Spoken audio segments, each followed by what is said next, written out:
محاولة تسديدة قوية. اتعلم من المعلم، اتعلم وبعدها غني وتكلم، اتكلم وحرر، بين وتبين، وقف وتوقف. انه الليدر، انه الزعيم.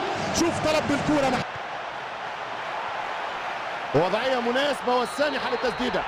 صعبة جدا. اوه عالمي.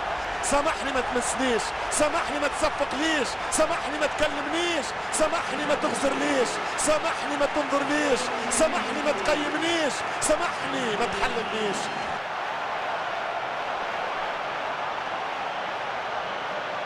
محاولة التسديد، جول. هدف كان بشكل ملعوب، تسديدة ممتازة قبل ما تطيح الكرة على الأرض، يضرب الكرة في الوقت المناسب، يوجهها في الشكل المناسب في الاتجاه المناسب، وبالتالي هدف تبارك الله عليه. هذه الأهداف التعليق عليها ليس بالكلام